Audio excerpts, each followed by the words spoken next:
Ladies and gentlemen, coming to the stage is MIKEKINGBIZ, the voice of RVA business media. At MIKEKINGBIZ, we celebrate the idea that business makes society better. On behalf of the whole MIKEKINGBIZ ecosystem, we say a big thank you. MIKEKINGBIZ, on the mic with Mike, Richmond's premier business radio platform. Judge, how you judges say we going corporate? Nah, we just corner boys with the corner office. We not the cap table, but Splits is. Not that cap table, but we live this. Promoting how business can make the community better. No one does it better than MIKEKINGBIZ, on the mic with Mike. Check it out. Are you ready to check? Ladies and gentlemen, welcome back on the mic with Mike. Mike King here, coming to you from the MIKEKINGBIZ Call Federal Media Center, high above Henrico. You can follow me on all the social platforms, which are on the mic with Mike RVA, as well as MIKEKINGBIZ. We talk to the best and the brightest. This is the premier business media program. This is a digital program / radio. You can follow me every Monday to Friday, 10 a.m. to 12 p.m. LinkedIn, Facebook, Instagram, as well as YouTube. Saturday morning, 6 a.m. Eastern on ESPN Richmond. All right, I talk to some people. I got some miles on me. You got that down pat. That was yes, well, that's what I do. I travel, and I thought I had been some places. And then I meet you. And I'm like, I get that a lot. I haven't been. I haven't seen the world. And on top of that, the way I saw the world, that travel agent in the United States Army, it isn't exactly, 5-star. Right. We'll get you there. But it's not going to, the accommodations while traveling leave something to be desired. Ebony Walden is in the building. Welcome, ma'am. Thank you. So happy to be here. Tell folks here what you do. Well, during the daytime, You do a lot. Yeah, You I was do about to a say. lot. Well, I can say that in the You're a daytime. Renaissance woman. Yes. And I'm in a Renaissance woman in a Renaissance. In the daytime, I have a consulting business. So I work with nonprofits at the intersection of organizational development, racial equity work, and leadership development. So I do trainings, I do workshops, I do retreats, I do coaching. But the more interesting side, not that isn't interesting. Can we, before we get to the interesting stuff, I work with a lot of nonprofits. Yes, me too. Yes, and so a lot of times they struggle. Yeah. What's the number one thing that you see? You're gonna, whether they tell it to you in the first meeting or the third meeting, but organizations struggle with this. It's just a matter of when they talk about it. So I think that there's two things. So most of my clients or most of the people that I'm engaging with are executive directors or in the C-suites of nonprofits. So because the nonprofit arena is based on you're trying to get grants and charity or trying to have some line of business, I think fundraising is always in the room, particularly as these federal funding, all the funding's been caught. So that is also always a scramble. The hardest thing is that you have to keep going and following these grants in order to serve the people that you want to serve. I think number two is how to be a balanced, and I mean balanced like life balance leader in the midst of an environment where you're always trying to chase funds, but you're trying to meet needs that are greater than your organization could actually do. So there's a natural tension. So I think leaders that can be both visionary and take care of themselves and try to figure out how are we going to have a culture within our organization that not only matches our mission, that helps people that work here live well, be well, while they're doing good work. Because it's hard to, like I always say to people, who takes care of the caregiver? Exactly. Because the caregiver will not stop. Exactly. They do not know that pause button, and then they start running into problems running organizations because they have to take care of themselves. Exactly. So part of what I feel like my work is really helping to clarify mission, problem solve, and think strategically with nonprofit leaders to care for them. Because like you said, who's caring for the caregiver? Who's going to be your coach? Who's going to be your thought partner? Who is going to be the person that says, yes, I'm having this communication issue, I'm having this culture issue, I'm having this racial equity or an inclusion issue, and I really need somebody's brain from outside that can see it from a very different lens and help me figure out what is the strategy going forward. You're here because you're a travel expert. You've been around, but I do a lot with the nonprofits, and I want to really stay here for 1 second. Come on. Okay, so there is a group called the Virginia Council of CEOs, and you have to do $1 million and have 5 employees to be part of the group. Okay. And one of the things they talk about is, as the leader, as a CEO, you can't. Who do you talk to? Exactly. Because you can't go to your employees, because that's not going to work out right. Exactly. Because they're going to look at you. What do nonprofit leaders, like, is there something like that for them? Or who do they go to? Because the other one, like the Council of CEOs, we're not here to fix it or judge you. We just need a sounding board, and if there's something that makes sense, we can help you. And we're not competitive. Yeah, so there's a myriad of ways. So in Richmond, they have a African American nonprofit leaders group, right? That is something like that.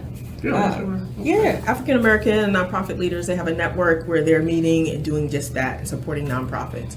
I run and facilitate and design a lot of leadership development programs. So I run one for a housing organization called Virginia Housing Alliance, and it is 10 months, and I'm pretty much supporting 15, me and my co-facilitator are supporting 15 leaders in the housing arena that they're either in the C-suite or trying to get them to the C-suite in their career. What does support look like? So all of them have coaches. They do a LPI, which is a 360 assessment, and all of our and this model is a person role systems model. So I'm looking at you like, why are you here? What's your mission and vision for your life, not just for your career? And how does your career fit into that? What are the gifts and skills and talents that you have that nobody else have that you want to bring to the world? Are you in the right position, and are you harnessing your unique gifts in the right way? You have to have the right fuel. And then your role. What does that mean for you and your role? How do you fit into whether you're the CEO, the CFO, the program director, or operations person? How do your gifts fit into that role and usher that role forward? What are your points of power and what are your points of influence? So power, you make the decision. But if you're not the CEO, and even if you are, you have a board, where are the ways in which you want to influence for the larger impact? That's the system. What is the impact you want to have in the system with your gifts, your role, and in whatever arena you are? So I think that there are a bunch of leadership development programs. My program is not unique around the nonprofit arena that you can get involved in, as well as associations. But I would say, just from a personal perspective, get a coach. Even if you have your board members, you can rely on them for strategy, for helping you fundraise, for thinking about how to run an organization. But you need somebody that is from the outside of your environment and arena. Every leader, I think you should have a coach, you should have a mentor, and you should have a sponsor, right? Coach is going to help you work through the day-to-day of your job and of life. A mentor is going to give you advice. A sponsor is going to be like you were telling me before we got here. They're going to bring you in the room and open doors that you can't necessarily open. We all need that. And you may have a cadre of friends, supporters, people praying for you, advising you, depending on who you are, where you want to be in the future, and how they can support you. Ebony, Walden. You didn't know you were coming here for that, did you? I did not. Okay, so the idea of it, I have a friend, Jennifer Montague, who runs Columbia Gas of Virginia. Okay. And she says a lot of times black women are over-mentored and under-sponsored. People would tell you, I ate ramen 29 months in a row and all that. But that idea of taking you into the room. Put my name in places it ain't never gonna be by myself. And so that's the idea, and that is the power of it. And I tell people, if you're not in the relationship business. Yeah, it actually really is all about relationships. And not from I think that I try to be in relationship from a curiosity perspective, right? Of like curious about you, curious about your life, and there may be a point of exchange and development. And when you start from that piece, I think it makes it more interesting than, oh, I'm just trying to get something from you, right? I'm trying to be in a relationship with you, and it may be a mutual exchange. You know, people who have power and position and influence, for the most part, I find, particularly if they're Black folks, from my perspective, they really want to help other people. Yes. And so when I come in a room and I may need something, they're like, oh, I met this person. They're fulfilling a need or purpose in my life because I want to help people. You know what I mean? And so I think it focus on the mutuality and focus on really getting to know people. Before I started my business, years before, I started to just interview entrepreneurs. Just interview people and say, hey, you're doing something that I really want to do. Can I get 20 to 30 minutes of your time? Everybody, this is a secret, everybody loves to tell their story. If you say, I just think you're interesting and I want to hear your story, people are gonna be like, okay, I get 20 minutes for you, because mostly people just want to, they want to engage, but they love other people telling their story if they have time. And then you really get their story, and then invariably, because this is human interaction, well, they're going to say, well, tell me a little bit about you and how I can help you, right? So if you start with getting their story, they're going to want to get their story, your story, and then they're going to say, well, how may I be able to help you? Or you might say, hey, I would love to just maybe meet for coffee 4 times a year or something like that, and would love to pick your brain about, be specific, know what you want, because people love, people love other people that are going to maximize their time. Yes. Right? So don't come willy-nilly. No, I got 5 questions for you. That's it. Right? We ain't got to get to all 5, but I got something that your brain and your experience is gonna, just hearing that is just gonna enrich my life. So I think it really is about relationships. How can people get information about that side of your life? Yeah, you can just, everything is on my website. So it's Ebony Walden Consulting. My website is ebonywalden.com. So you can find out about me as an author, me as a filmmaker, me as a speaker, and me as a consultant. I.e. a Renaissance woman. Alrighty, ma'am. So I told you I've traveled. And, when people talk about, so I had the Boys and Girls Club, and they said, a lot of times we're the group that a lot of times this is the first time people have taken airplanes or going out through organizations. I was a little different. So when I was like 6 or 7, my parents would put me on an airplane in Philly. I'd get off in Newport News, Hampton. I don't know, my aunt or uncle would be there on the other end. So they gave me my little wings and all that. Meeting people in the Army, that was the first time a lot of people had left cities, left where they were from, and got on airplanes. So you were from New York City, correct? What part? I grew up in Jamaica, Queens, and then Hempstead, Long Island. Out on the island, okay. First time you took an airplane? I'm trying to remember. I think the first time I took an airplane, I was going to Paris in high school. I'm not in high school, in college. No, I'm lying. I went to Cancun for my senior trip in high school. So I wasn't doing, ladies any and fancy gentlemen, things. That's what we call the 1%ers. That's okay. Okay. Well, let's say, Mike. Now I think that's when I went to Paris. No, time out. Cancun. Scratch that. I went to Cancun. Okay, ma'am. When did you catch the travel bug? I caught the bug, and this is funny, on my first trip around the world. That was my travel bug. It was the trip that my current book is based on. Was the first time I was like, it was my first time solo traveling, my first time going to more than one country. Before then, I had been to Cancun, Paris, okay, hold on. We gotta dial this back some. You're from Queens. How do you, what takes you to those places? The love of travel. Yeah, so I think it's a progression. So it wasn't like hey, I've always been traveling. I was like the normal person. Went to college, went to a couple sprinkling places. I went to Georgetown. Okay. In DC.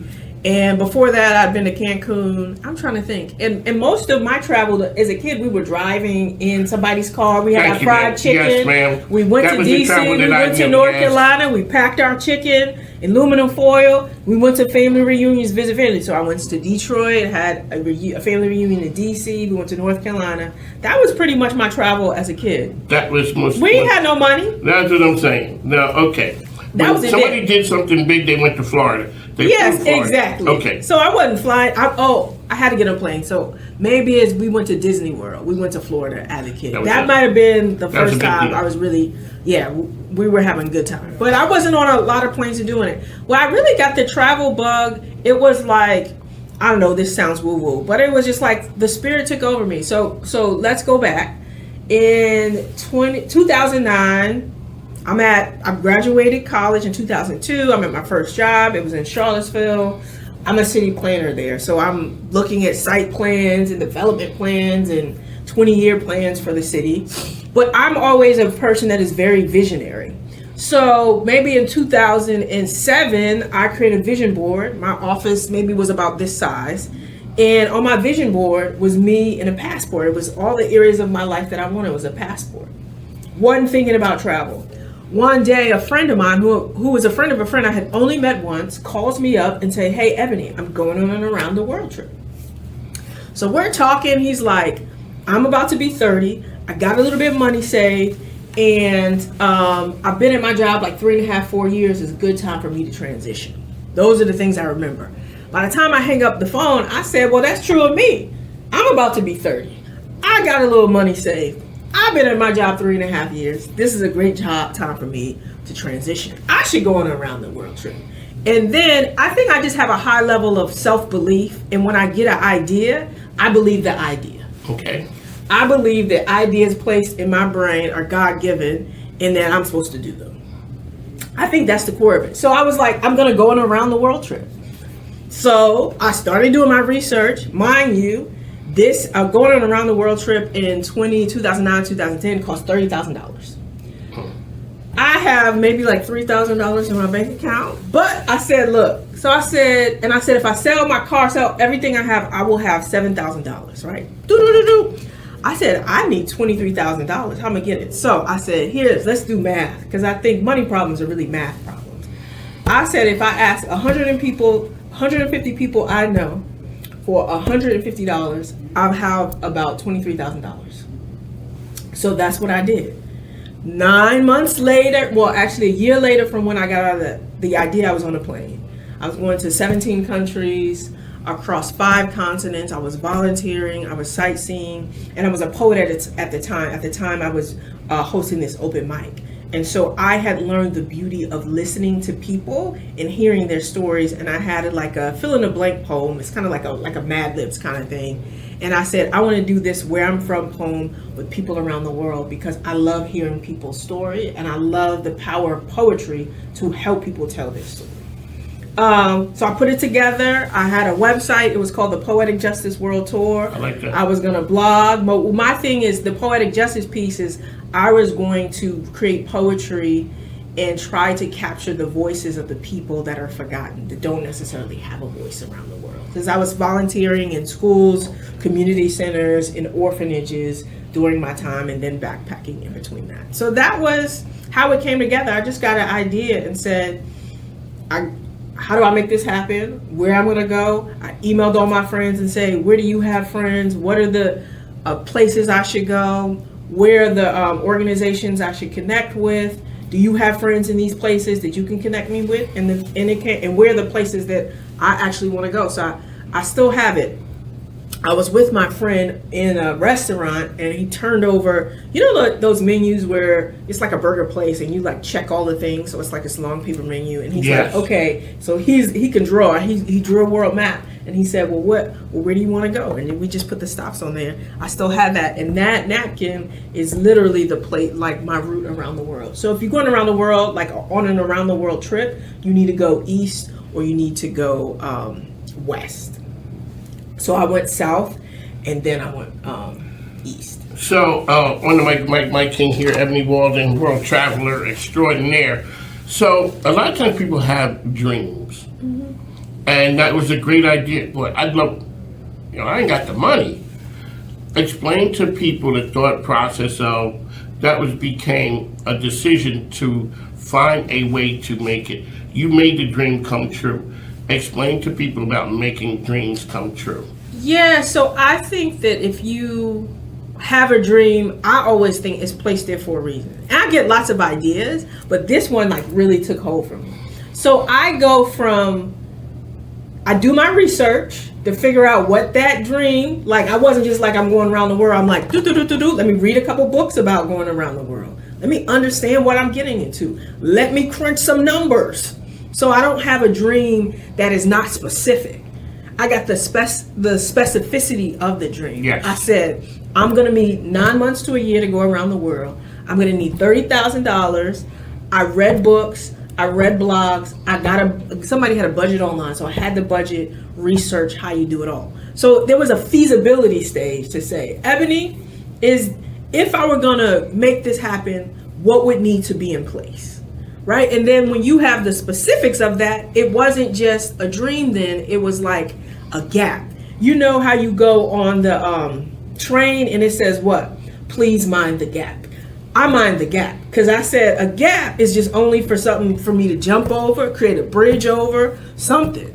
I mind the gap. The gap gets a lot of people. Yes, and I say not if, but how. How could I make this work? Okay. All right, so Ebony has this great idea going around the world. Now, your family, thinking like the parents, no, it's great. I mean, back in my day, I hate to be like the old man, get off my lawn, but when I took my sons to Disney, I think they were like 12 and 14. Mm-hmm. They were too old. They were not wowed by Disney, and plus it was 1,000 degrees, which did not help. Coming from up north, it's the middle of July it's something. Lord. We didn't know. Like you didn't know you didn't go there at that time. Now, years later, but people understood going to Florida.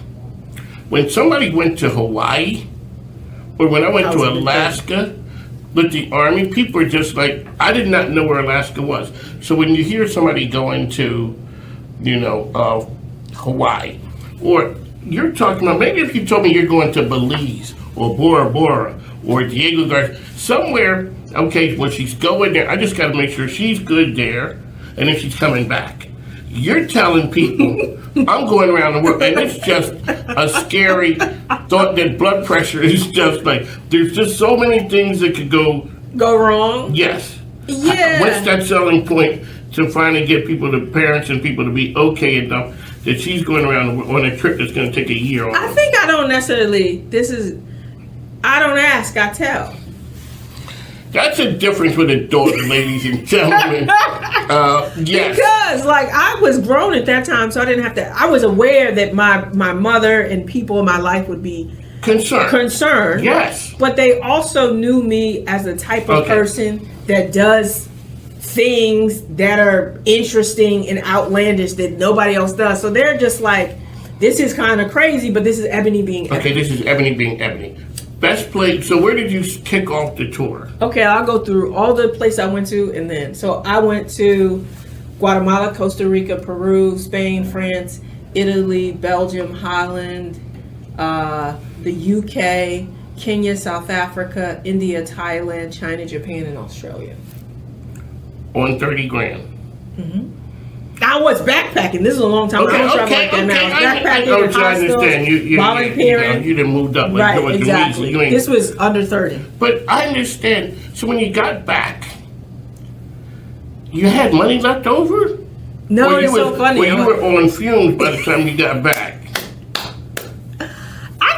Okay, so I'm a planner, so I plan for my That's my superpower. Okay, I got you. So I was like, okay, when I come back, well, how about this? This is why that's why you gotta be audacious. So I quit my job like a couple months before because I was like, not quit it. So I said, look, I'm going on this around. It's probably February. I'm going on this world trip. My fundraising is going to be public and I need everybody to participate. Starts in a couple weeks. So I sat down with my department head and my immediate supervisor and said, I'm doing this thing. I'm going to be ending my time here in June.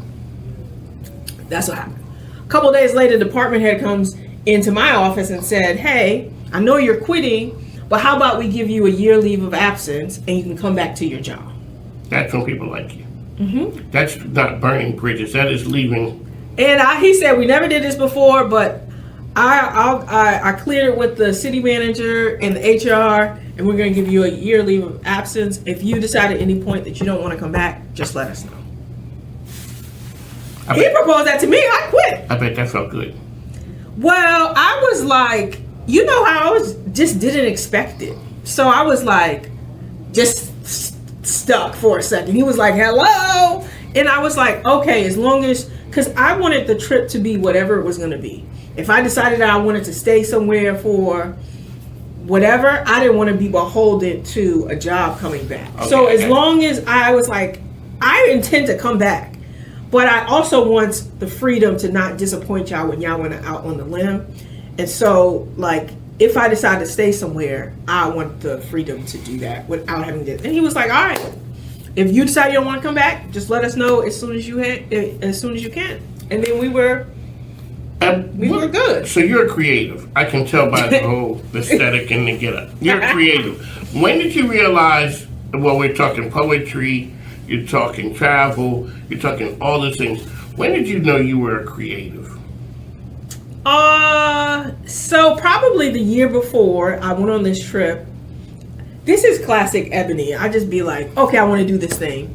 Another friend had came up to me. So I always journal, but didn't like write and blogged, right? So that was always a part of my life. But a friend had came to my house. He worked at this nonprofit and said, hey, they did this commemoration they did like an awards for some community person every year. And the award was usually given something to that person, right? So the year before they had given it to a restaurant and they bought the restaurant a new sign. And this year they were honoring a community poet. And so they were going to host an open mic in his honor. And he was like, can you help me promote it? And I said, absolutely, but I got to be the host. Ladies and gentlemen, that is an extrovert right there. I'm going to help you, but no, yes, I want some of that love too. So I said, I got to be the host. He says, bet. We put it on. It's an amazing evening. And I said, I got to do this again. So I just start hosting and it was packed. What I loved about it is, it was, at this time I was really involved in the church. And so when I looked out, I saw the kingdom of God. There were black people, white people. I worked for the city at the time. So there were city councilors and city employees. There were people that were part of the low income community that I was lived in and volunteered in there. And there's there's goth people, there's spoken word artists, there are singers, there are page poets that are in the English program at UVA, and I look out and I was like, this is amazing. This barely happens anywhere, particularly Charlottesville. And I said, I got to do this again. And I didn't write poetry at the time, but I'm one of those people that would be like, after 3 months, I said, if they could do it, I can do it. So I started writing poetry, started writing spoken word, and it was just like a whole element of myself that I didn't know, see, or experience. So then it just kind of poured out of me, and I took on this like open mic host poet, and that is the same energy. A year after that, I have this idea for the Around the World trip, and I'm like, oh, I don't want to leave this spoken word open mic poetry Ebony here. I want to take her with me. Ladies and gentlemen, so I remember I was telling you that being from up north, we kind of like chop, chop, chop, chop, chop. Yes. And everything is rigid. I went to California, and it changed me fundamentally because all of a sudden it was holistic living. It was people not having to be your stuff. It changed how I thought and how I acted in all parts of me. I never saw that again until we moved to State College, Pennsylvania, the home of Penn State. Living in a college town changed. It was the first time I had seen that in 25 years. Where it was just like everybody, it was a feeling. Young people believe the world could be a better place. And I drank the Kool-Aid. And that's how I built this right here, which is, you will see it's different for people who've never lived it. It's one thing going to UVA. It's another thing going to Penn State. You do your 4 years and you're out. Yeah. For the townies, you see that magic. It's the constant energy. It's the constant new people coming, and it showcases that the world could be a better place. You took that idea.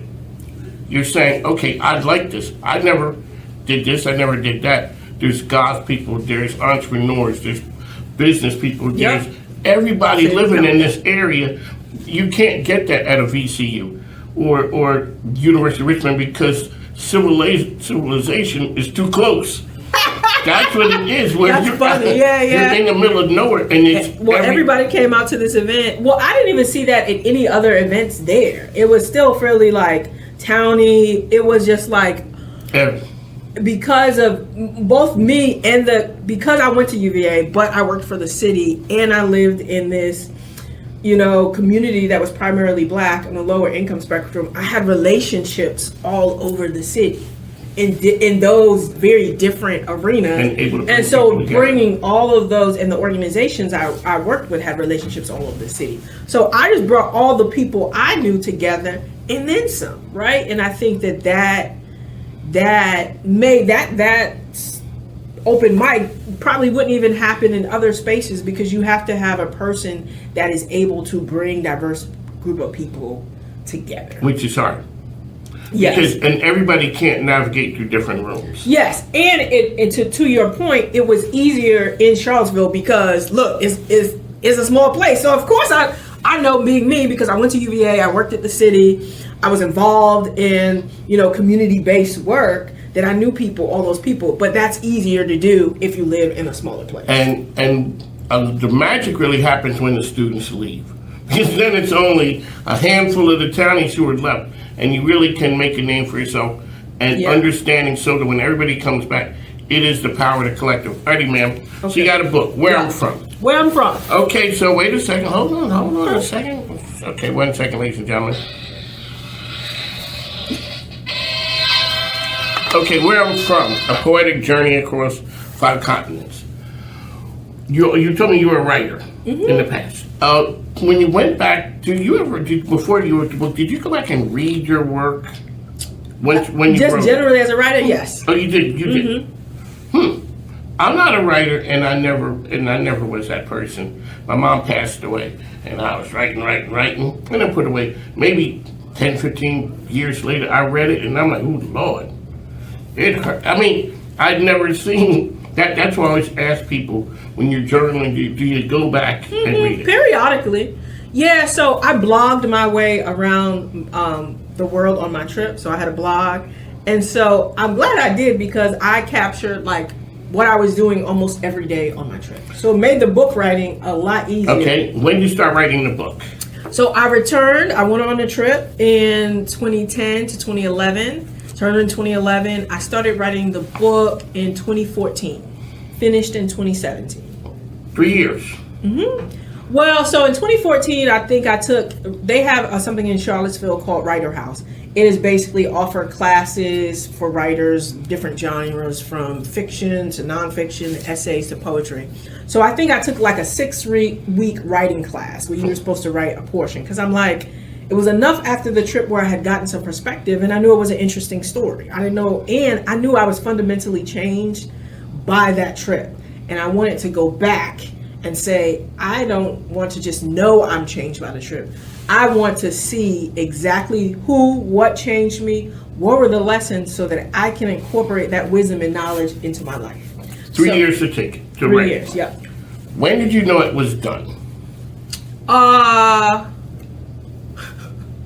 couple weeks ago when my it comes out in September. Ladies and gentlemen, I ask writers and creatives, when did you know the work was done? The painter said when the person bought it. Yeah, because, it's hard dealing, so my youngest son's a creative.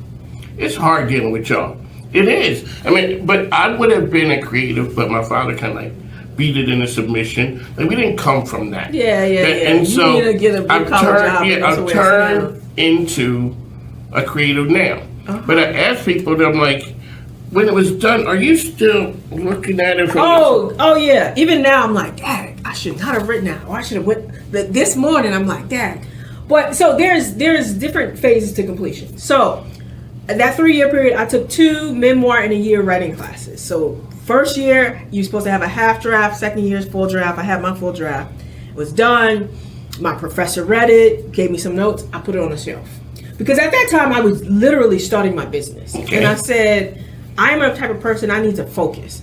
So I can't be selling a book and all of that entails and starting to build a business at the same time. And they seemed like disparate. Like, this book is totally about travel, Ebony. I need to be about her business, Ebony. Because Ebony needs to be making some money. Okay. So I put it down.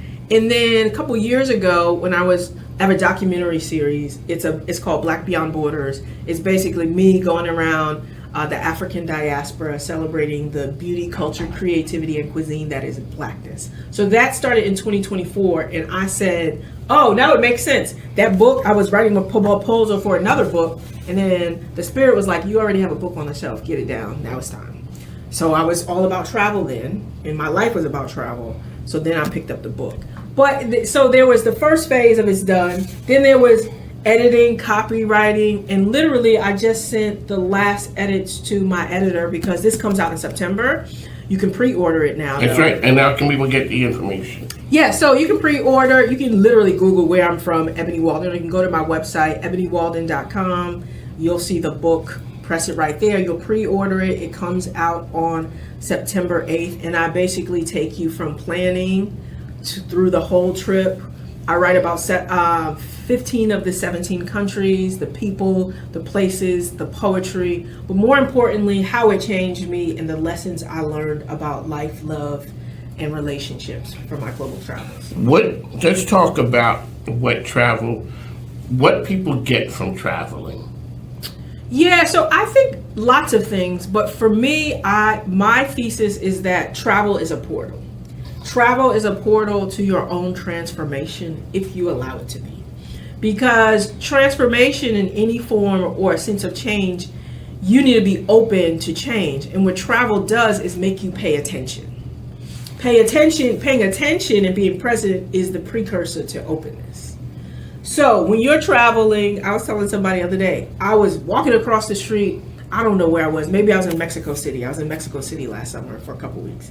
Walking across the street, and I got like sidetracked because it was this bakery with this like wonderful, and I'm like, ooh, look at that. And then I almost got ran over because I was not looking this way when the car's coming. So I can get from here to my house without thinking about it, without paying attention. You ever get home and be like, I'm all in my head? You're on autopilot in your normal life. When you're traveling, it is literally a hazard to be on autopilot. You have to be aware, you have to be awake, you have to be open to different people and senses. When I'm traveling, I talk to people I would never talk to in my normal life because I'd be on my way somewhere, thinking about something. So I think travel allows you to be open to new people, new things, a new way of being. You say you went to California and there's a whole way, you get like, wow, it's a whole nother way of doing life. And I came back, my mom was like, who are you? Who are you? Because it had changed, it had opened my eyes to something, like you're saying. The other part about, like you're saying, being aware, we're so used to America and what we have here. Exactly. So the head's not on a swivel. We're just like, okay, it's what it is. But being overseas, it makes you understand, one thing, how people see America. That part. That makes you not see. necessarily good. Yeah, it is true. I tell people, America, we're the teenagers with money around the world. That's not the best way to be. Exactly. A teenager is rich. Yeah, so you get that. I think that one of the biggest things is you get that the way you live is culture and a social construct, right? So other parts of the world, things mean different things. Like in other parts of the world, men can walk down the street holding hands. It doesn't mean they're gay. True. It means they're close, right? So you understand what you think is life and what is right in a completely different context is something else. And it makes you hold your own culture in your own way of being a little lighter. Because in another context, this can be completely different, right? Yes. Exactly. And so, and you understand that most of life is context. We live in a context. and in a culture, and when you get outside of that culture, you can actually see your culture. But you can't see your culture most of the time. In your culture, it's like a fish in water. It's just like what you do. I think you get an appreciation, even though Black people have a very precarious relationship with this country. Independence Day is coming up. It also makes you see what privileges you also have, right? So there were places that didn't have, that I was volunteering in, that didn't have running water, that didn't have sewage, school wasn't a given. You got to pay fees to go to school. And a lot of places I went to, you couldn't pay school fees. You're not going to school, right? And so I think it just gives you a perspective of what are the things that I am grateful for, and then also what are the ways of being that might actually be a little bit better for my soul than this American way of being, right? And you don't have to move, but you might say, oh, that was good. Like when you went from the East Coast to the West Coast, you like, oh, I can breathe a little bit here. This is nice. It might be better for your nervous system, right? And so you get that perspective, and you understand life is not one thing, and then you can release yourself and other people from being one thing. Ebony Walden, ladies and gentlemen, therapist for Mike King. That's what I'm talking about. How can people find you out there, ma'am? Okay, you can go to ebonywalden.com. That's DENWALDEN. ebonywalden.com. You can find out, you can buy the book on my website. I also do speaking and workshops around the lessons and frameworks that I developed from this book. You can read some of my writing there. You can watch my documentary series, Black Beyond Borders, all of the things. There you go. It has been a pleasure. On the mic with Mike King Biz. I ain't really not built like me. I'm the last of my kind. Grew up on the back road, baby. At Janet King, we get it. You need a reliable cleaning partner you can trust. With Jenny King, you're partnering with local business owners backed by over 55 years of expertise. Call or visit jennyking.com today. Hey there, little superstar. It's time to play. Grab your furry buddy. Let's go out today.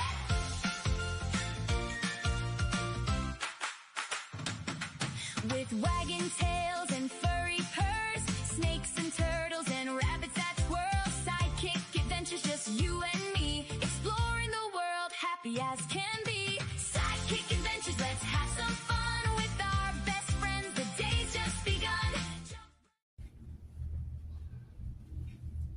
Children's Hospital Foundation, the Cameron K. Gallagher Foundation, Jacob's Chance, and Over 40,000 minutes of broadcast time donated. Beyond Boundaries, the Virginia Down Syndrome Association, Nonprofits telling their story, maximizing their impact. Richmond Region Tourism, the Chesterfield Chamber of Creating Commerce, partnerships that make a difference. Rigo Office of Economic Development, MIKEKINGBIZ, the social enterprise brand. Girls for Change, On a mission.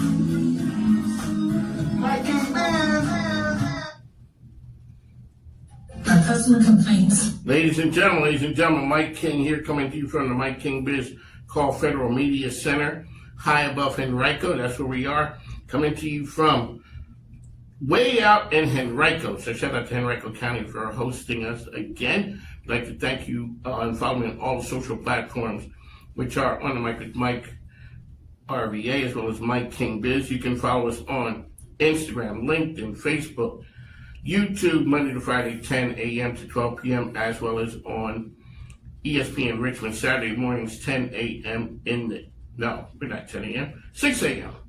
in the East. That's where we are. All right, folks, we talked to the best and the brightest. Liz Baker is in the building. Welcome, ma'am. Mike, it is so good to be here with you, truly. Like I said, you know brands, but you don't know what people do. I just see you around town as the AI lady. You're at a whole bunch of things. You're in rooms that are rooms. And we always talk about that right there. You are an AI enthusiast. You're a writer. You're a speaker. Tell us who you are, man, what you do. You basically just summed it up. When AI went viral, it went viral in me too, and I knew it was life-changing, world-changing tech, and really interested initially about how it would impact Richmond and my community, and then beyond, how it's going to impact the world.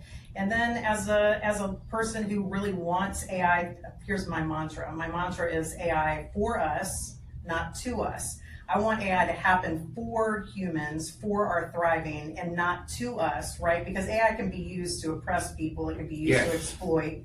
So from the beginning, this is a very powerful tool. I want it to be used in ways that actually help us and not hurt us. I've talked to a lot of people, and it's funny that men talk AI and they talk about that. It's more of the power of it.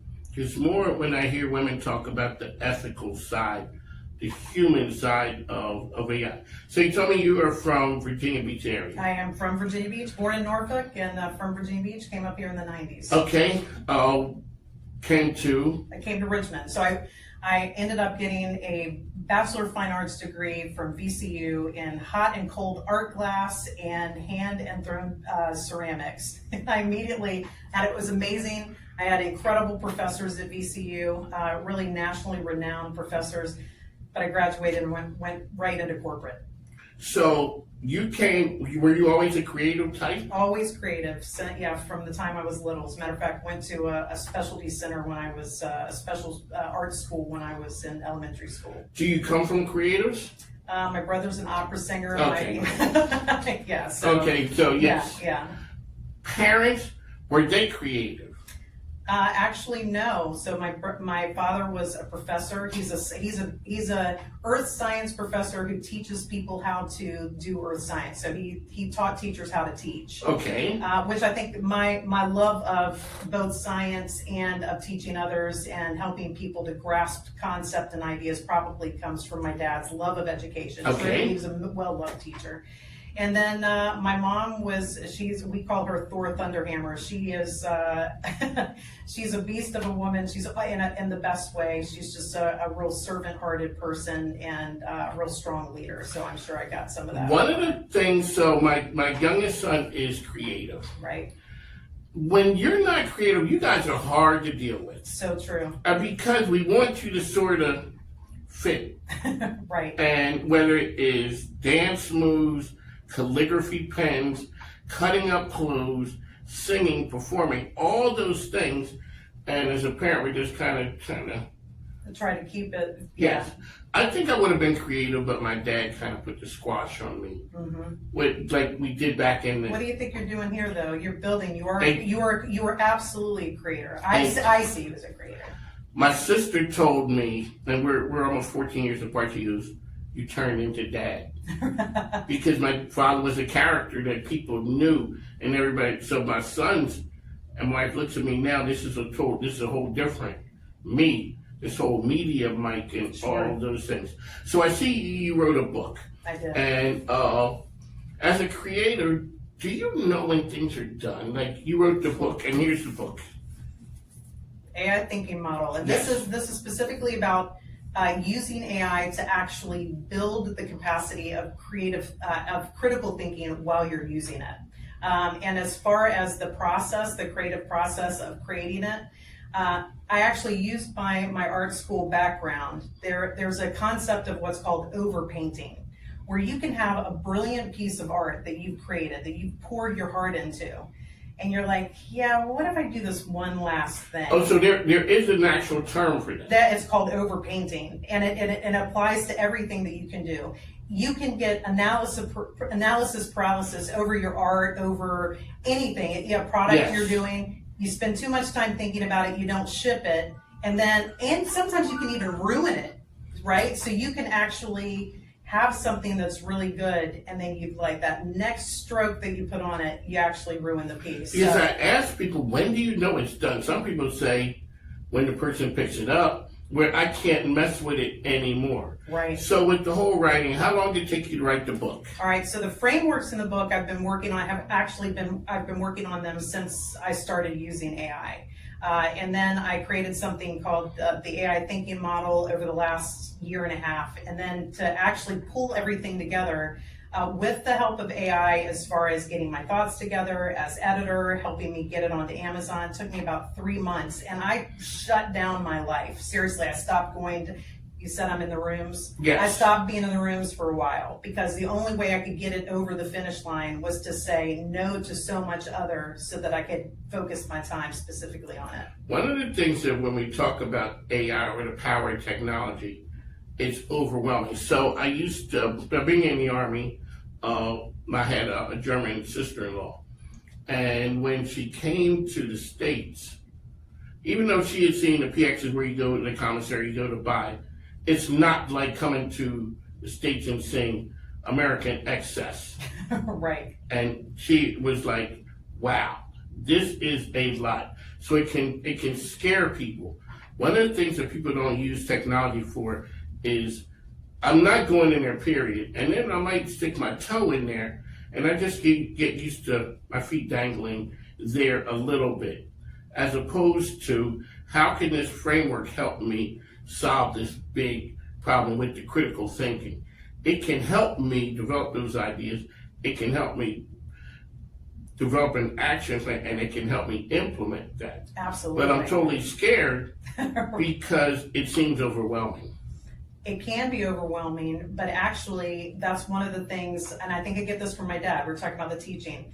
I had a tech guy who works for Cisco tell me, he's on the board of directors of a nonprofit, came to my house, I showed them how to use the tool. He said, Liz, I talk to technical guys day in, day out, and they make AI complicated. He said, you're the first person I've talked to who made AI accessible. And he was off and running. So the best compliments that I've gotten about the book so far is that I was so generous with the advice, that it's very readable and very consumable. And as a matter of fact, one of the reviews I just got said that for people who are intimidated by the technology, this will help them to move forward in ways, and it gives them so many ideas that will demystify some of the things that they're concerned about.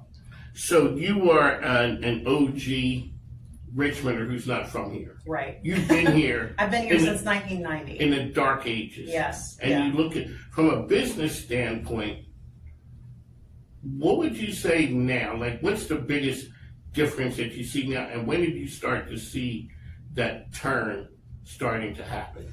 Oh, well, it's gotten, I feel like Richmond is getting better day to day. And as a matter of fact, people, my friends from out of town or friends who used to live here who have now left, get so sick of me saying we're in a renaissance. Like we're just, Richmond, like so much is happening.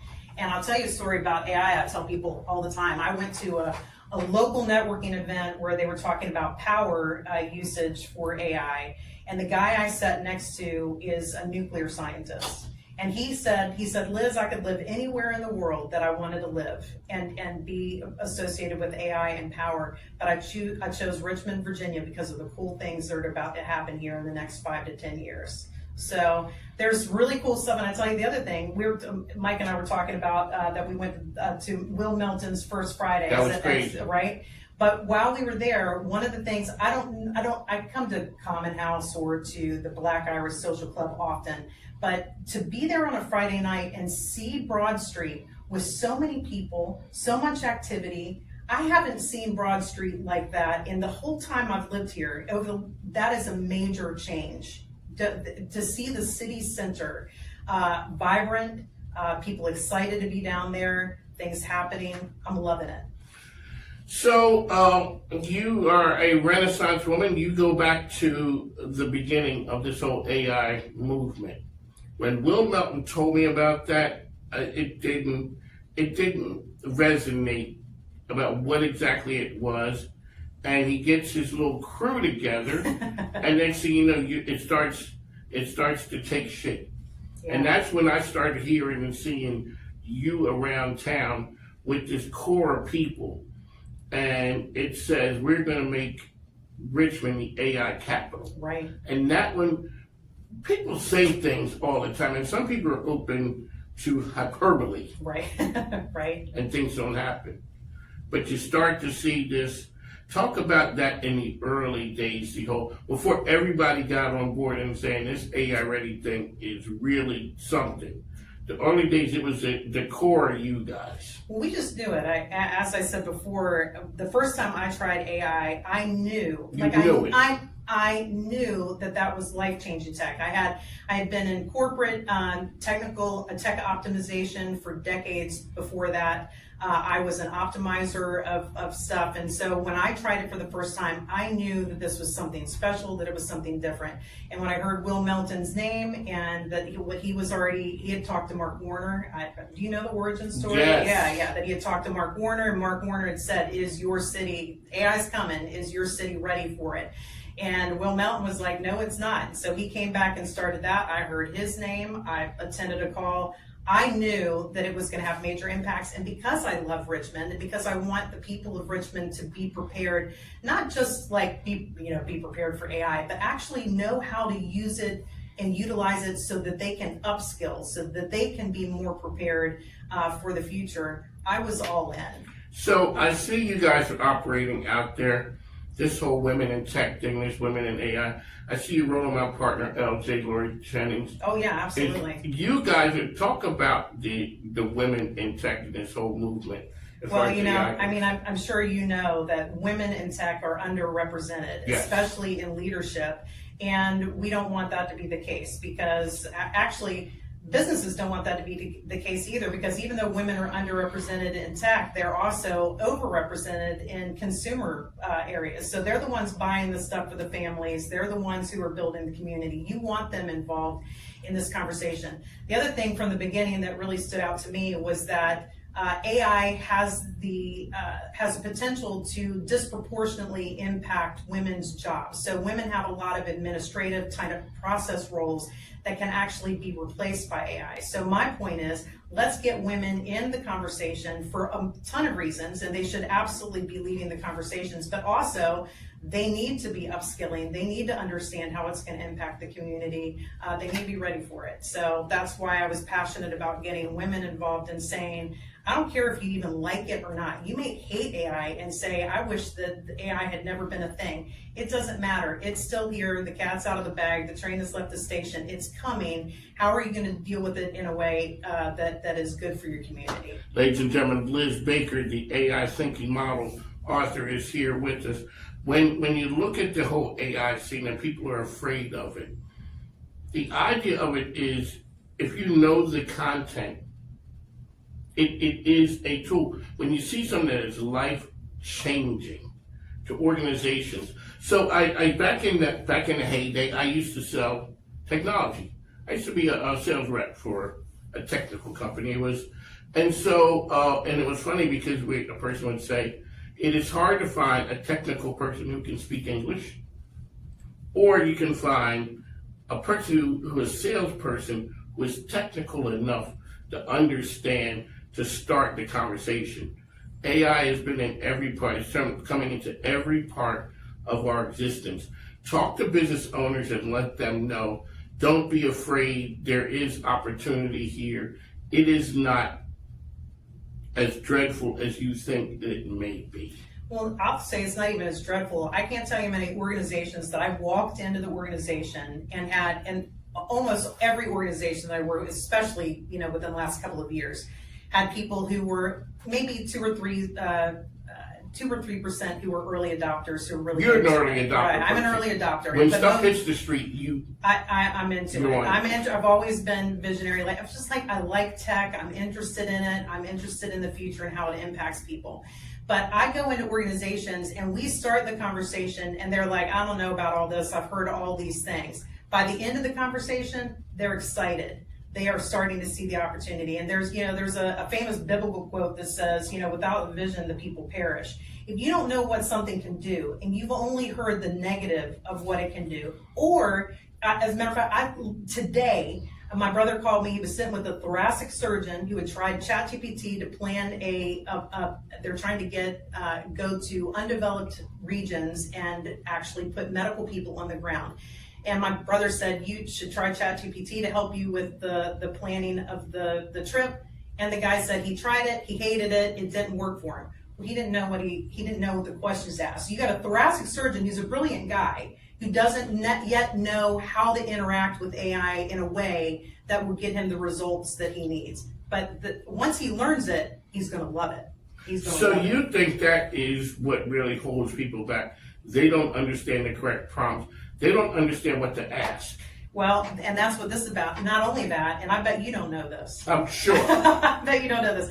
I thought the reason I delayed on the book was because I thought people were going to I thought it was going to be intuitive. But there's a way to set up AI, ChatGPT, Claude, Gemini, Copilot, all of them. There's a way to set up the personalization where you define your perfect business partner, your perfect partner. And you say, I want you to work like this. It's not prompting. It's literally you define it. And then you say, here are the things about you, tell it about you. Here's who I am, this is the stuff I've done, this is my mission, my vision, my goals, where I'm headed, and where I need to develop in critical thinking. I want to be wise, I want to be a great leader, I want to, be a connector, I want to be the best I can be. You can actually configure your AI so that every single time you talk to it, it's developing that in you. And so that's why it's a change. It's beyond prompting. It's you're creating. I don't know. You a movie guy? Yes. Are you? You like Marvel movies? You've seen any of those scenes of the Marvel? I've seen them. Interstellar? Yes. Seen the Star Trek stuff? Yes. You ever watch Star Trek? I was more Star Trek than Star Wars. Okay, so the same here. So data, you know who data is. Yes. AI. Who don't want a data who can help you? Or in Interstellar, you saw Interstellar? Mm-hmm. TARS is the AI that helps humanity. TARS is it's the little weird. Walks crazy. Yeah. Anyway, the bottom line is you can actually configure the tool now, not to create generic, people talk about generic slop, AI is making us dumb, it's dumbing us down. You can configure it to make you smarter, to make you better, to work on your mission, vision, and goals. People just don't know that they can do it. So it is laying the groundwork before you just type in generic prompt. That's it. That's it before the prompting. Because that way it can help you get to where you want to be.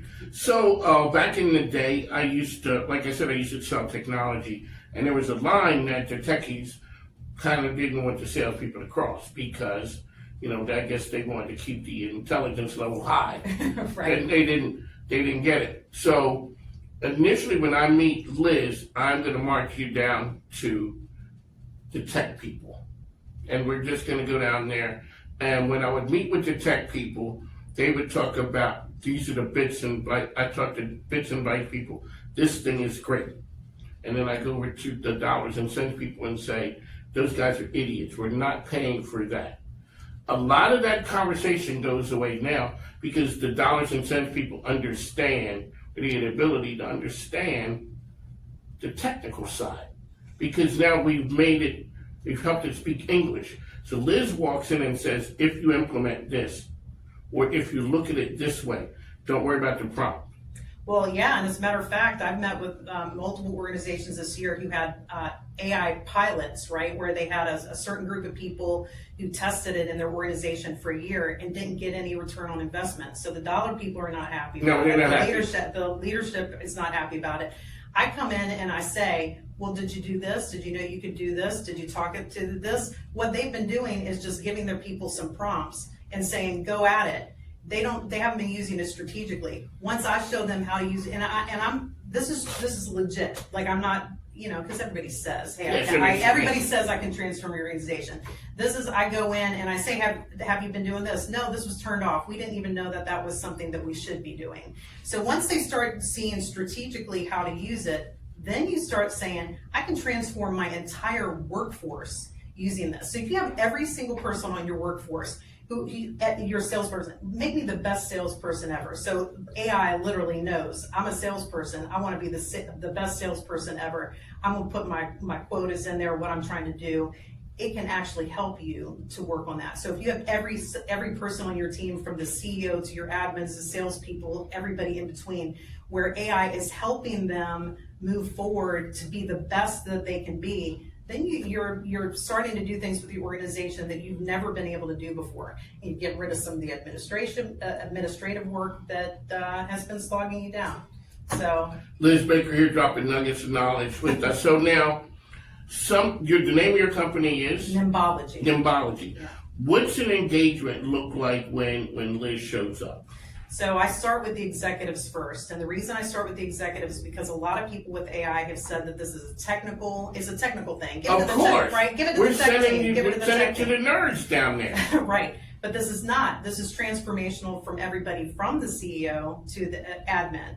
So what I do is I meet with the executives first and I said, did you know that it could do this? Do you know how it can be configured? Did you know that your people could be using it this way? And they don't. They don't. They don't. And so all of a sudden the light bulb comes on and they start to see, now I see where their ROI could be. Now I see where the potential is. So I start with the executives.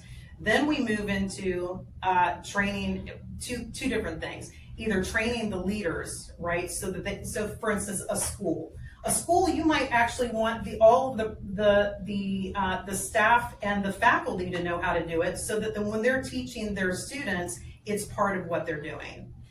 In another organization, like a CPA firm here that I met with locally, we did some lunch and learns, and I'm going to actually follow up with one of their leaders this week. What's sticking? What's not sticking?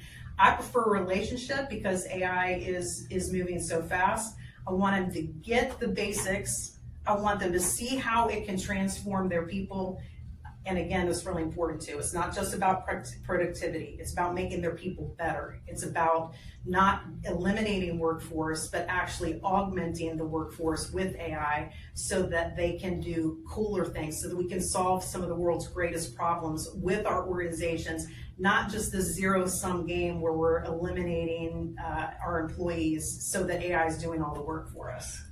When you go and you start talking to an organization, there's something that's going to come up that's a problem.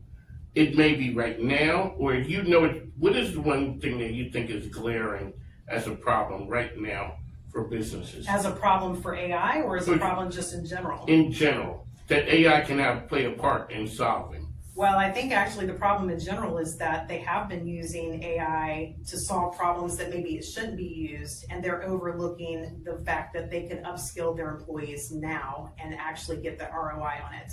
The reason I say that is because you know that in every organization, shareholders and boards, there's so much pressure on the organizations. What are you doing with AI? How are you using this? Are you using it in good ways? Is it actually giving us return on the investment? So, a lot of times they're like a deer in the headlights. They don't know exactly what they're doing. They're putting it towards projects that really aren't having a good return on investment. So ironically, AI can help them solve their AI problems as well. It can be the problem, but it also can help you the solution. It can be the solution, absolutely. There you go, Liz Baker here with us on the mic. Ma'am, how can people find you out there? Well, I have a website. It's called the AIthinkingmodel.com.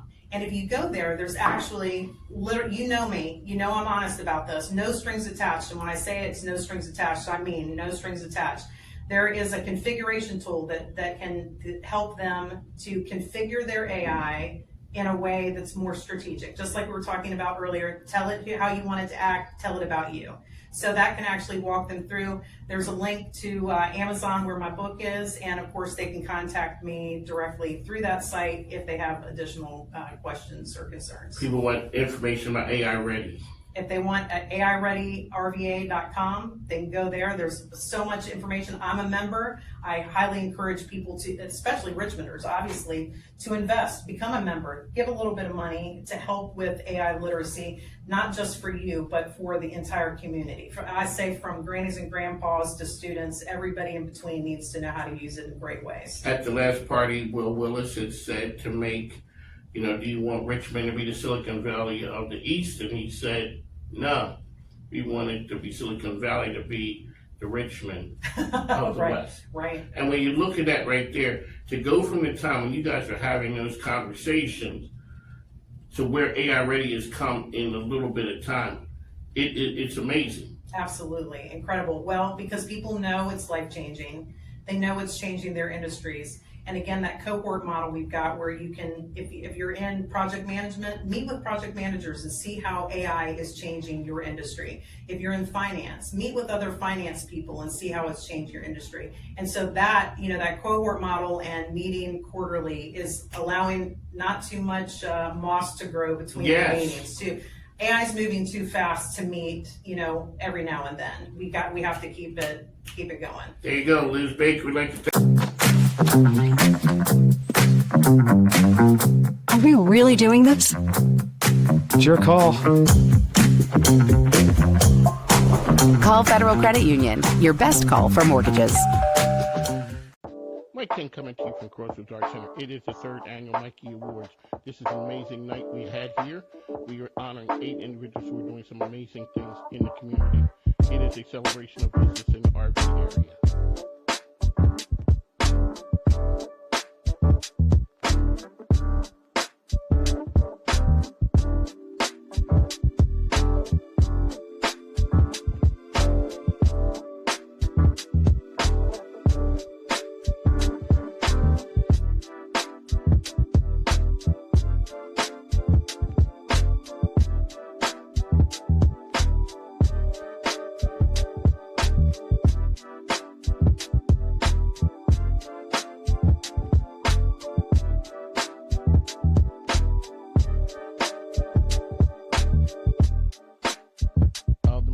Evolved into something of a community station. The great thing about the 3rd annual Mikey Awards is it's an evolution. What we do is we honor folks who mostly everyone knows, and then we honor the unspoken, the unsung heroes. Business helping society be better, that's what the Mikeys are all about.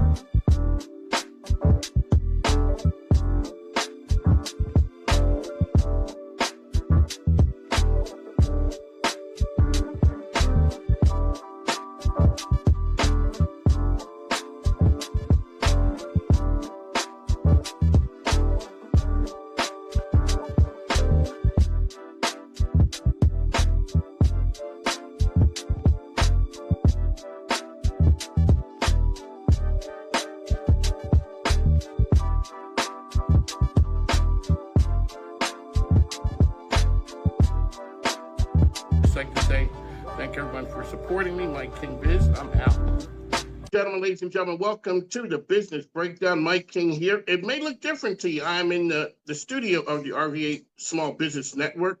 The program I have is On the Mic with Mike, as heard on ESPN Richmond Daily. Today with me, I have the esteemed senator from the state of Virginia. It is my adopted state. Originally, I'm from Pennsylvania, but I am here. Senator Mark Warner, thank you for coming on the program, sir. Mike, thank you so much for having me. All righty, so we're going to start off with, we always talk about people coming into political service, into public service. Talk about the draw to the public service for you, what it means, and how we find the next generation of people who understand that. Well, Mike, I didn't grow up in a political family where we were active in the community, but not politically. Somehow I got the bug. I went to college at George Washington, D.C., and worked on Capitol Hill as an intern. And then I decided after law school, I did politics for a while. I thought, you know what? I need to go.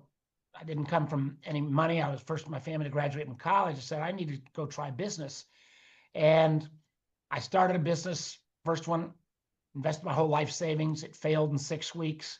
I went into real estate. It failed in 6 months.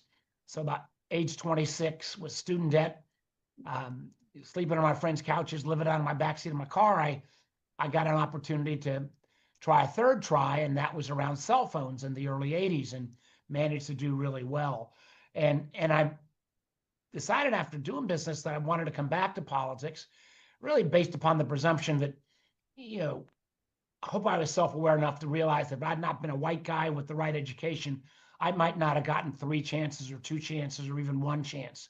And my whole attitude towards public service is, you know, in this country with all its flaws, everybody ought to get a fair shot. I can't guarantee everybody's success, but we sure as heck ought to make sure everybody gets the same kind of fair shot opportunities that I had. And that's been kind of my guiding principle. As I got back into politics, I was Doug Wilder's campaign manager for governor back in 1989, state party chair, ran for the Senate, lost, came back and ran for governor and won. And then I've been pretty much in this full time since the early 2000s. So when people look at running for political campaigns and public service these days, they really see it is a tough road. How do we get the best and the brightest to commit to understand that doing public service is a service to our country? Mike, that's an important question. And it's frankly made harder now, you know, because public service can be running for elective office, but it can also be working in government. And one of the many things I disagree with President Trump on is this attitude of almost demonizing people who work for government. I think that will that hangover of that effect. I mean, who's going to go want to work for the CIA, or who's going to go want to go work in the government if your notion is it's not worthy, or somehow you might get fired early on for no reason. I also think, Mike, that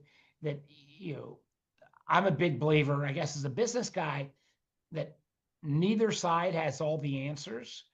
I always thought, as a business person, I looked into a room and said, all right, I'm going to take ideas from this half of the room, but not from that half of the room. So that gets me in trouble sometimes.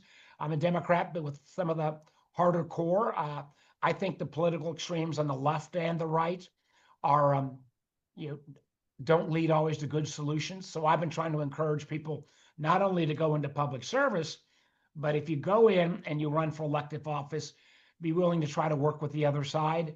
And particularly in today's political environment, that's not always a popular thing for people to hear. On the Mike King here, Senator Mark Warner. So, sir, we talked to some of the best minds here from a business standpoint about the state of Virginia. So we talked to Jason Colby, Jennifer Wakefield, Anthony Romanello about how Virginia is. We're on the list of the short list of best ofs. When you started 2025, sir, before all of the upheaval, what were your views that would happen business-wise for 2025, and where are we now with everything that's happened from a tariff perspective? Well, first of all, in many ways, Virginia, and where I live up in Northern Virginia, is the point of the sphere. Because as President Trump comes in and the Doge boys come in, and let me just say, if Doge and Elon Musk had a real government efficiency program, that would have made sense. But instead of kind of coming in with a chainsaw and just whacking at agencies, we've already seen the national capital area. We're looking at least a mild recession, and potentially even worse because of so many jobs being dislocated, and just the fear factor. And Northern Virginia still drives a lot of Virginia's economy, so that is a real concern. On the balance of the state, I don't think people have felt all of the effects of the government cuts yet, although there are a number of economic development projects that I worked on with the governor that we're not sure that got awarded money last year under Biden, but Trump's put a hold on that. So most of these are in rural communities. And frankly, if they don't get the funds, even though they were promised, it's going to have a real effect. And this is in Pennsylvania, and it's in Pulaski County, it's in outside of Roanoke County. So that is a real challenge. Then on the tariffs, like a targeted tariff program against countries that cheat, like China, if you do that with friends and allies, that makes sense. But kind of taking on the whole world at once, and frankly, America's business is based not only on our free economy and our great markets, but it is based on the fact that people have generally trusted America.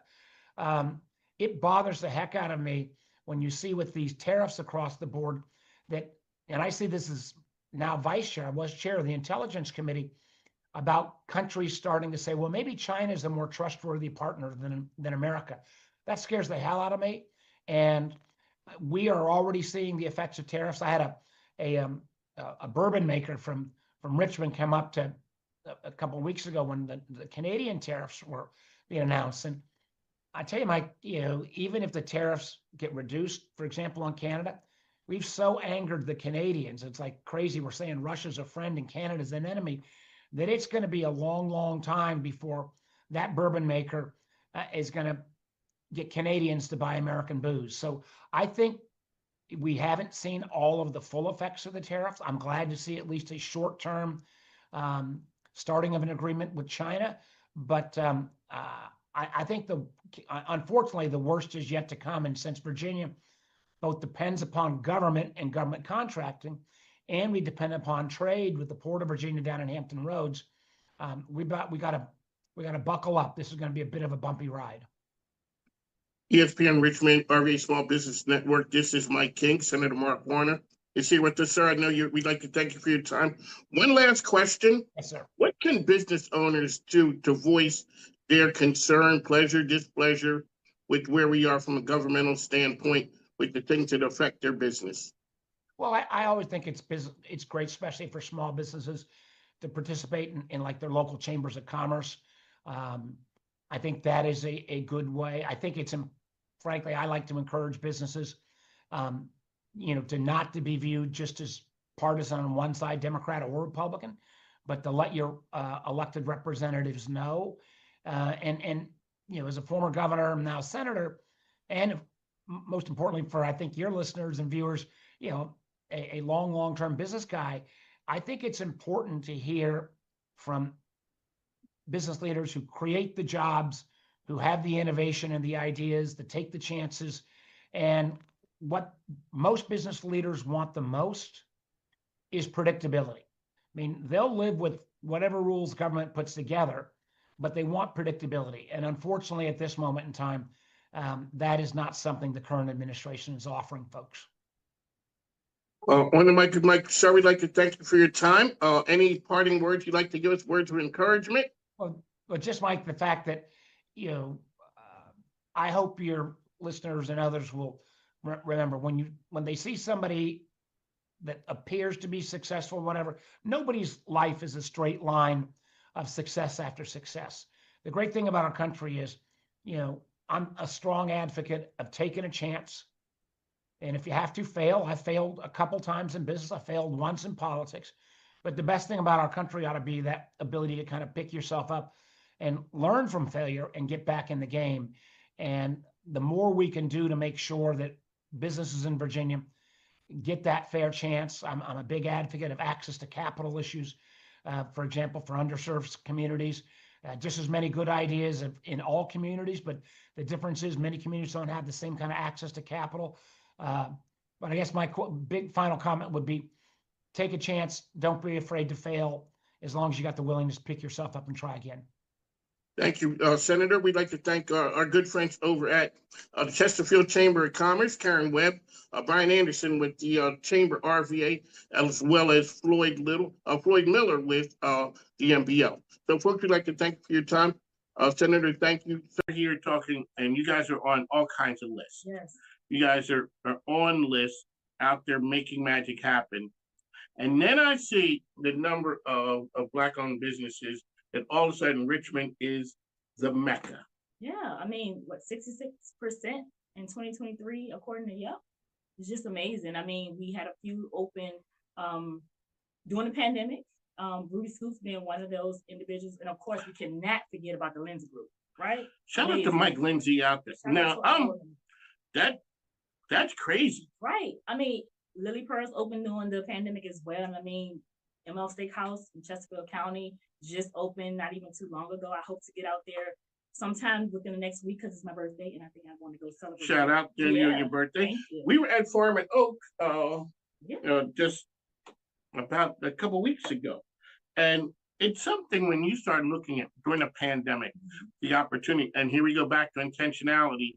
The city, the area was encouraging Black businesses, not just Black businesses, but businesses to open and thrive. And right. It seems that's what happened.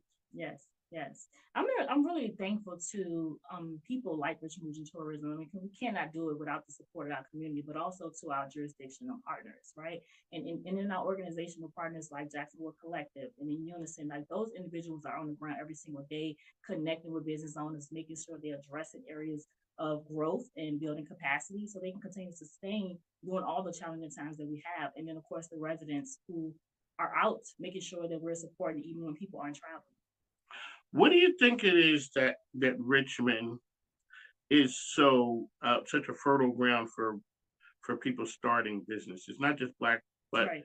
Anybody and everyone? I think it speaks to the resilience of who we are, that, of course, we cannot forget the history of, the city of Richmond specifically, but to look back and then now kind of seeing the resilience started with Magdalena Walker and that community at Jackson Ward, which is considered the Harlem of the South, right? Seeing the resilience and all the amazing things and how, although we are impacted by many, many challenges from pandemics to racism to all those things, I mean, we're still here. and we have people who truly support and believe in the mission of moving us forward. There you go. Tameka's here with us. So your jurisdictional partners, that just sounds official. So I was just out with Tamara a couple weeks ago, and we were with Brian and Stratton, and she was with her I Am Tourism. You know I got my badge, right? You know I got the pin. Yes. I couldn't tell. I'm just kidding. I know. I hear you. Exactly. So I walked in, and the room. There's a lot of people there. So let's go down through the jurisdictional partners. Yes. Chesterfield. Yes. Colonial Heights. Yep. New Kent. You got it. Okay. Henrico. Yes. That's my. Yep. There's another H in there. Hanover County. Hanover. Okay. And then what's next door to Hanover County? Not Powhatan. The town of Ashland. Oh, the town. Okay, so she was there. The town of Ashland. Yeah. And of course, the city of Richmond. Of course, the city of Richmond. How can I forget this? Shout out to the good folks in the city of Richmond. But it is something when you start looking at the areas further out and the opportunities that are out there. So a lot of even though Richmond gets a lot of the pub, there's a lot of business that are out in those other areas. The businesses and ecosystems are thriving. So shout out to Catherine and I. We're going on a road trip, on a road tour. We're taking the show on the road. We're going to go see the jurisdictional partners and talk about what's happening in those ecosystems. Yes, and I put a plug in. If you are a hospitality and tourism business located in those jurisdictions, those surrounding counties of Hanover, Chesterfield, Henrico, the town of Ashland, New Kent, Colonial Heights, we want to make sure that we are connected with you and are promoting you for free on our website. So please reach out to us. I'm sure we will say how to find me, or Richmond Region Tourism. We just want to make sure we're connecting and then we're promoting you to visitors and residents. Because you guys have the database that where you can go explain that to the folks out there. So we have an internal CRM system where we're able to add your information to our back end, of course, and then it will collect on our website, whether it's visit richmondva.com, whether it's visit Black RVA or visit BOK RVA or outrva.com. So it just depends on if you Black owned, LGBTQ. Of course, with Visit Richmond, you're all of those things. And so you can amazingly get on those sites as well. And so connecting with us is the first step. Then we'll take it from there on, show you how to get connected and listed on our site. And we manage that. Never threw in the towel though. Hip hop's Messi, Neymar, and Ronaldo. Go! Scored on these boys. I done won damn near every single award on these boys. Sold out movie theaters and even tours on these boys. Feeling like a mop wipe the floor with these boys. People ask me MIKEKINGBIZ. Ladies and gentlemen, welcome back on the Mike with Mike King here, coming to you from the MIKEKINGBIZ called Federal Credit Union Media Center, which is high above Henrico. Got the band in the building, iconic one. Colby K, commercial real estate broker. How are you, sir? Man, doing fantastic. I cannot complain. Weather's beautiful. Top down. Hair blowing in the breeze. Beard blowing in the breeze. So wait a second. So you're here today. But we got to hurry to do business because you're not going to be in town much longer, are you? No. I leave Tuesday to go to Dominican Republic. So wait a second. Didn't you just have a graduation? Yeah. Yeah, my daughter. What kind of father are you leaving your kids, man? Come on now. I'm not leaving. That's her graduation trip. Oh, y'all going? Yeah. See, ladies and gentlemen, that's how the 1%ers do it right there. That's how you do it. Because I was ready to say, come on, man, Dad can't. You're not allowed to leave your kids, man. Come on now. When you and again, so proud, just beating my chest, man. That when you have a daughter, valedictorian, Richmond Community High School, the number either 4th or 5th high school in the state. You got a valedictorian. She graduated from J. Sergeant Reynolds a week before that with an associate degree and full ride to North Carolina A&T. She deserved a trip to You're going to the Dominican Republic? Yes, sir. Yes, sir. So what are you going to look like when you go down to, it's Greensboro, right? Yeah. What are you going to look like when you ride down there and you drop her off and you got to hold it together and ride away? Man, the only, And the crazy part about it is we actually drop her off on her birthday. So she will be 18 when we drop her off to start her college, her college career, college life. So I already know I'm not going to hold it together. The only reason I held it together at graduation is because of all the things she had participated in before, the graduation from J. Sargent, the rewards, banquet, those type of things led me up to. So you were somewhat good. I was somewhat dried out. See, ladies and gentlemen, that's what success looks like. Man, like I was like the song said, all cried out. I was all cried out, but just just beaming with pride, man. Congratulations! Yeah, I appreciate that. Congratulations. It's all to her. We, wife and I, we take some credit, but she was just focused, man. So it's gonna be real good. So we go to the DR, come back, then we'll be jumping straight on the road to go to Greensboro for new student orientation. So it'll be great. That's what they're saying. Ready to connect with what's that? The greatest. What is their deal? The greatest homecoming. Homecoming. Yeah. They let people know that. So what's going to happen is you're going to go and then you report back. Have you been there before? Yeah. So is it truly better than all the others? So, I mean, I haven't been to all the others. That would have been something. No, you don't need to go all the others. But compared to the ones, that you've been to. That I've been to. I mean, I think, so it's been a while.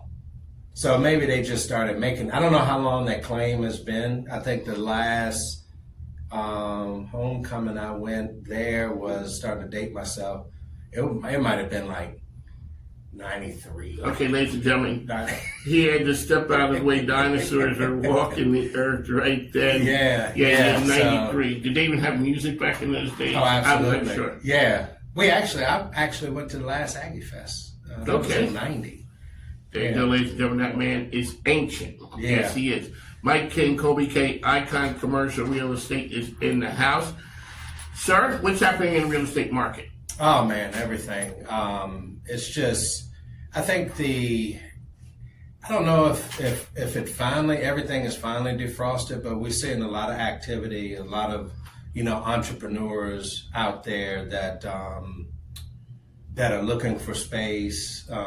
We have some great listings that are out there. And, for anybody, once I tell you my contact information, I'm just going to say Faith in Housingville.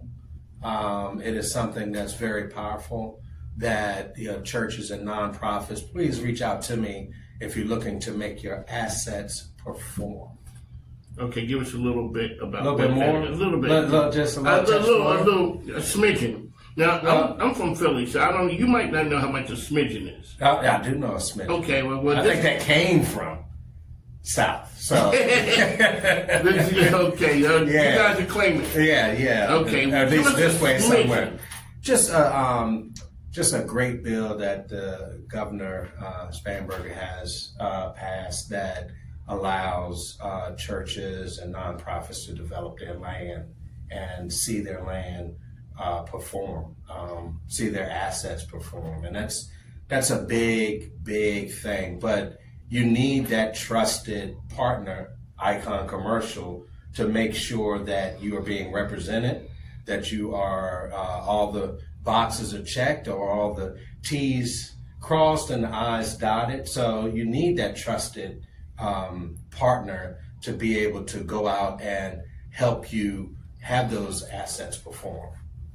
Because so you guys are able to do business all around the state, but like you say, you do pull in your experts from the local areas. That way you're operating with it, your expertise here in the Central Virginia area, but if there's something in Brunswick, Emporia, wherever, you're able to pull in those experts from there. Absolutely. And the main reason is because I don't just sit around, I'm out and about, I'm in the communities, I'm meeting people, I'm making those contacts because that's what's needed when you sign on a partner like Icon Commercial. You want to make sure that when they reach out, when you reach out, those are people that you trust and able to work with. So there's some big changes. Explain to the listeners what the recent changes meant and how they made Icon even stronger. So one of the things that, boutique brokerages go through, we're created, most of the time we're coming out of, and this is from the residential side. Okay. Most of the time we're coming out of, a bigger firm or whatever have you. And not saying anything about bigger firms, because I don't talk about other folk, but just talking about the experience, even my experience. You come out and you want to, when you're definitely community focused and things like that, you want to do things in the community. And a lot of times the best way to do that is to create your own. So that's when those boutique brokerages come hang out their own shingle. Right, exactly. And then you find a partner that you work very well with. Like I was telling you before, Katina and I, we go back to those beginning days. Mm-hmm. And so, but what happens is, you're doing community work, you're helping people in the community, you're finding all kind of people, great houses, helping them sell their houses and things like that. But with all the technology that's out there and all the, the AI and all that type of stuff, it's hard to concentrate on the community and really serving your clients and deal with all of the AIs and the technology and the things like that. So you really focus on who you can partner with to be able to, bring those things on, which then, 10 times helps your client base, your community, even achieve more than what they've achieved before. So part of that's the byproduct of success. Now all of a sudden you're able to offer way more. And let's not be, let's not forget the structure of a real estate company. We have 60 plus agents at Icon Realty Group, but we really have 60 plus entrepreneurs. They're business people. They're business people. They're not employees. Right. And entrepreneurs run the economy in the country. So the more you can give your entrepreneurs, the more you can assist them in building their business, the more they're out in the community helping folk, volunteering and sponsoring, different things that are in the community. So it's just a big circle. You help them, they help folk, we help folk, and it's just a whole circle of community activity. And I guess that also helps in the recruitment of people coming to you. The attraction is already there with Icon, the way you operate. Absolutely. And then adding that extra bonus onto it can't do anything but help. No, it definitely does. It separates you from, separates you from the pack. And, all of the high achieving entrepreneurs, real estate agents that we have at Icon, they know how much that stuff costs. Yes. They've already researched and things like that. So when you're able to offer them that type of platform, they understand that wholeheartedly. They know the power in it. They're going to use it. One of the things that you learn in this business first out, like client relationship manager. What's the best CRM out there in the world for anything? Client relation manager is the one that you're going to use. So, you could have all of the, all the bells and whistles and things like that, but you have to use it. Like they say, knowledge is power. No, applied knowledge is power. Just knowing stuff. Yeah, but if you're not applying, I know some stuff. Right, if you're not applying that knowledge, what good is that? To sit back and just have knowledge. So you have to be able to apply that knowledge. You have to be able to apply the systems and the, advancements that, partnering with ERA provides. So it still needs to be used, but it's better to have it and use it than just not to have it at all, and you're running around chasing your tail. There you go. Colby K telling you, you don't know what you don't know. Don't know what you don't know. But when you have real estate agents who could go anywhere, right? They can leave whenever they want. Your idea is to keep them here. They understand the value. When you guys pull in something like that, understand these things we're giving you as tools to help you be successful. No, and absolutely. And, one of the things that, I tell my commercial agents all the time, there is nothing new in real estate. Now, you think that might be contrary to what I said with all the new technology and things like that, but real estate is a contact sport. Yes. So you need to make contact. So the technology assists you in the part that is not new, the contact, the maintaining relationships, all of those things help you to, do your job and to maintain a nice little circle of influence where you are giving influence. You are helping people. I know most of my agents, or most of the agents at Icon, they're connected with everybody, all the clients that they use. So there is no old client, new client. It's just clients, and then they become family. So you're always providing what that family member needs, what that client needs to maintain, their knowledge and how much the house is worth, or, whatever have you. Is it time to move? Is it, so you can get that advice. That's why we call ourselves advisors. That's right. They are advising Colby K on his way celebration-wise to the Dominican Republic with the family. Sir? Yes. Are you going to be down there doing family stuff? Don't be having the wandering eye about looking at some real estate when you're there. Oh, I'm absolutely going to look at some real estate. What are you talking about?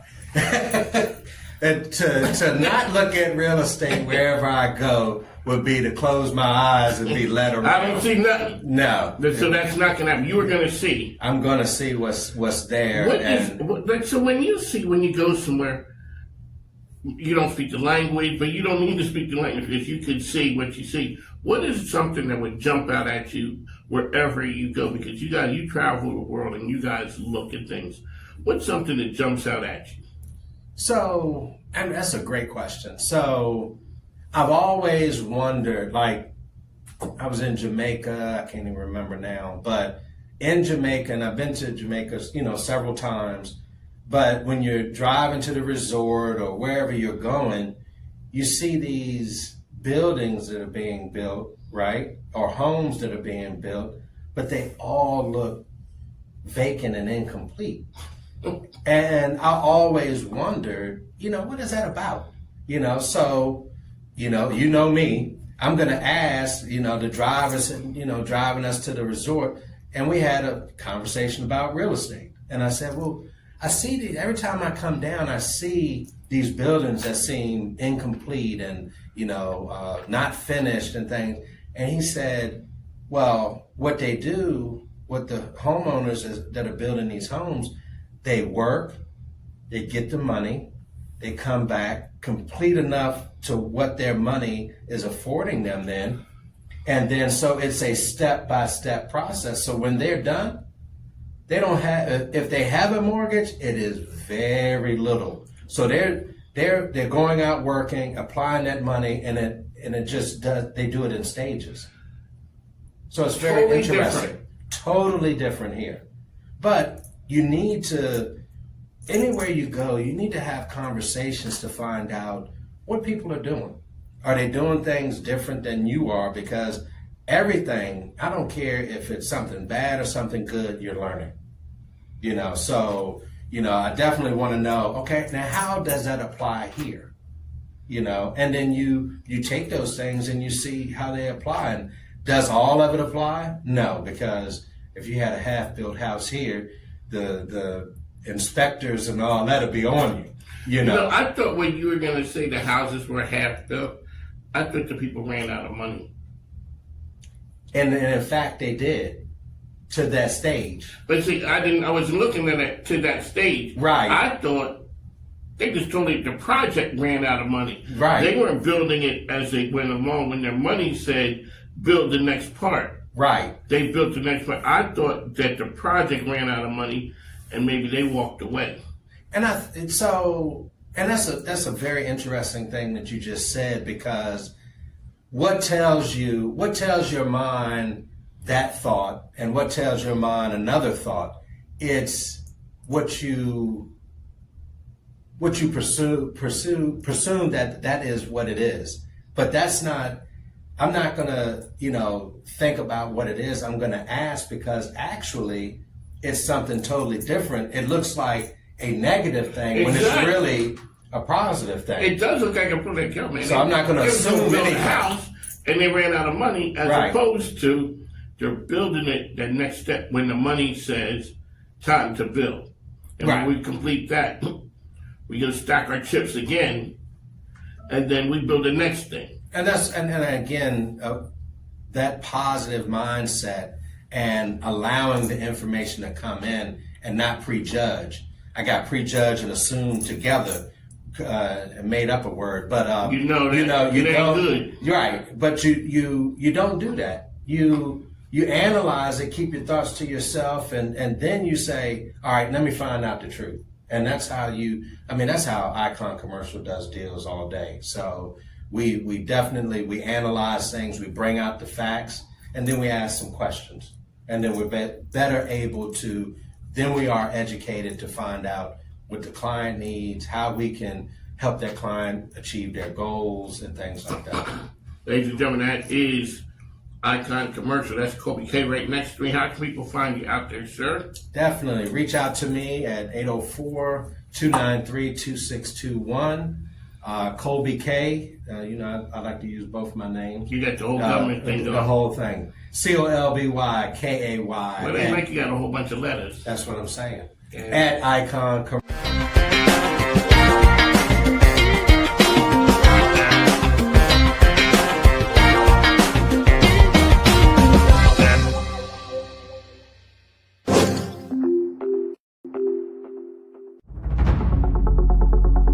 This is the night that 10 years, 15, 20 years, you're going to be looking back and saying, I was here.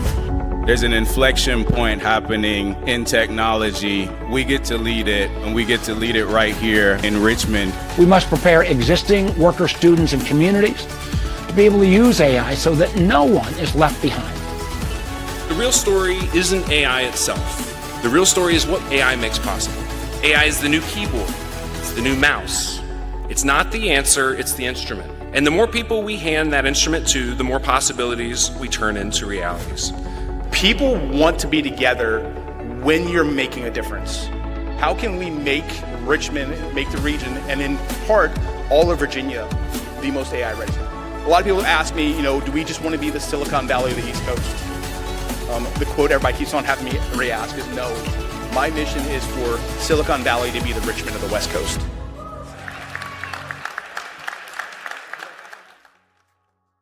So today is our meet and greet, where we are inviting several different agencies, including insurance payers, anyone out to learn about each other. We want to build a community-based mental health network, so therefore we can serve our community.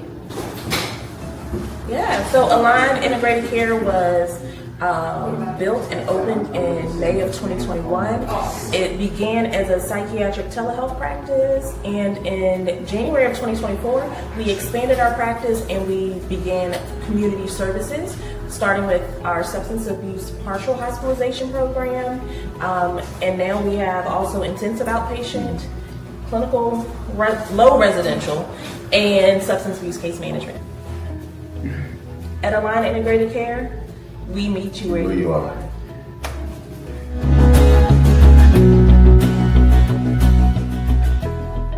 All right, so what's the next thing for you? Well, what's next is we are pulling together a group of Black business women who are interested in international opportunities for investment, for business, for procurement. We are bringing them to Ghana in 2024 to explore these opportunities together.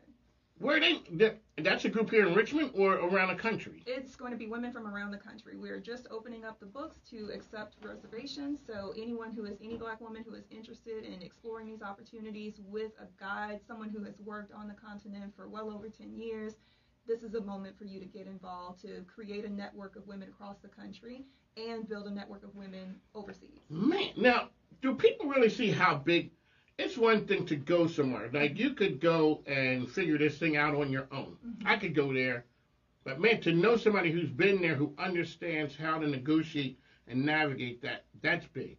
Absolutely, absolutely. We have a great network of business professionals in finance, in agriculture, in the tourism industry, you name it. We have those connections, and we are facilitating intentional partnerships so that women can understand that there are opportunities there that may not be within reach here due to location, due to cost, due to access.